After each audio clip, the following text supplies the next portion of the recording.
Hello creators. Let's stretch our word a little bit. In part 6 of the text motion graphics mini-series, I will show a cool effect, a combination of some text elements, combined with shapes from the Shapes menu. So let's get started, and begin to animate our stretching word.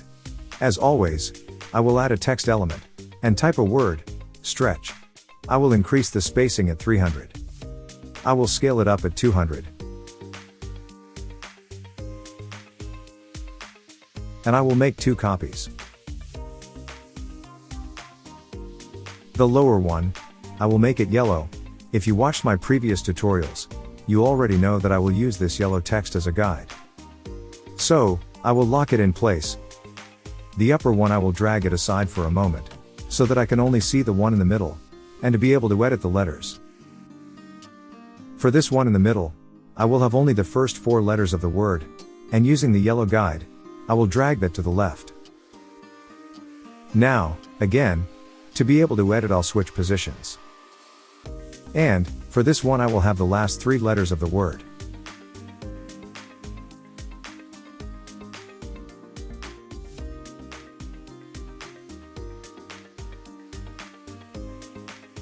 And again, using the yellow guide, I will drag this to the right. Now, I can align them here on the timeline, and I will zoom in on the canvas, for fine adjustments using the yellow guide once again. Next, I will get a rectangle from the Shapes menu.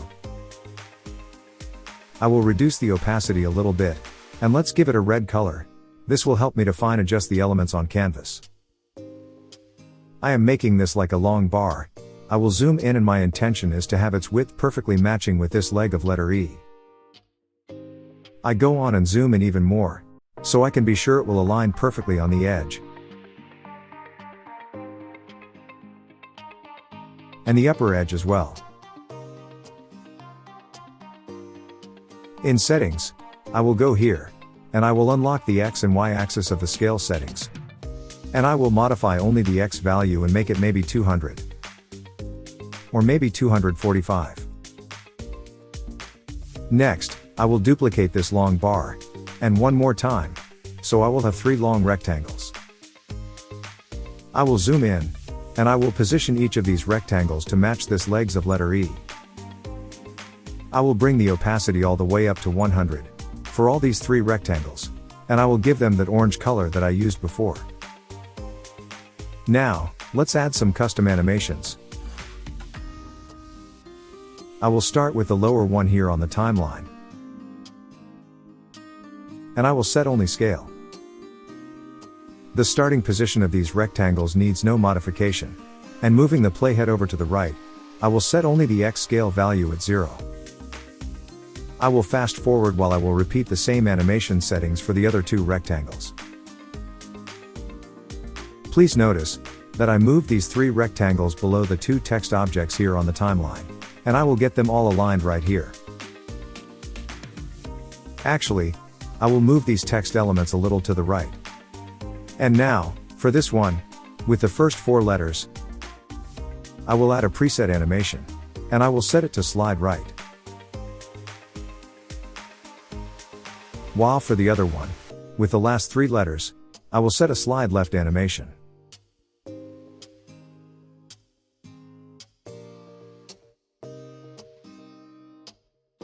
Now, I can align all these 5 elements here on the timeline. And I can give them the orange color as well.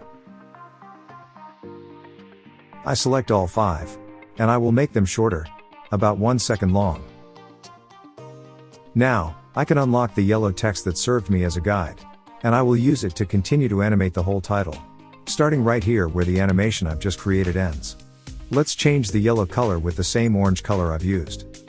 And let's go further with animating this whole title. I will add a custom animation. And I will set text spacing and color. Now, moving the playhead over to the right, I will change the color to white. And I will increase the letter spacing at 600. Next, I need to add a preset animation for this title to make its exit, so I will set an out animation. And let's set a backslide left preset animation. This one too I will make it shorter, about 1 second. And let's have a look.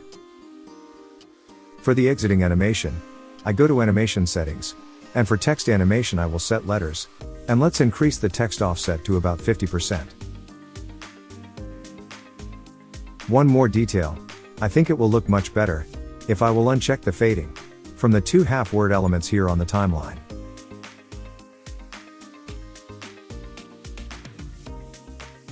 Now, let's have another look. It looks nice but not fast enough for what I want it to be. So, I will go and expand all layers here on the timeline. And I will make these animations shorter like so. For a better precision, I will expand the timeline.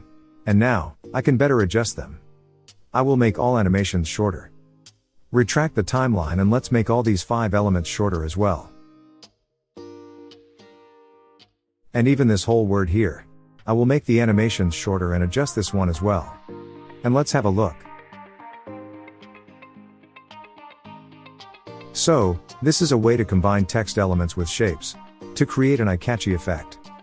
I hope we did stretch our animation skills together following this tutorial. If you find this tutorial helpful, please don't forget to like, subscribe, and hit that notification bell to be notified for future tutorials of how to create amazing motion graphics. And I'll see you in the next video.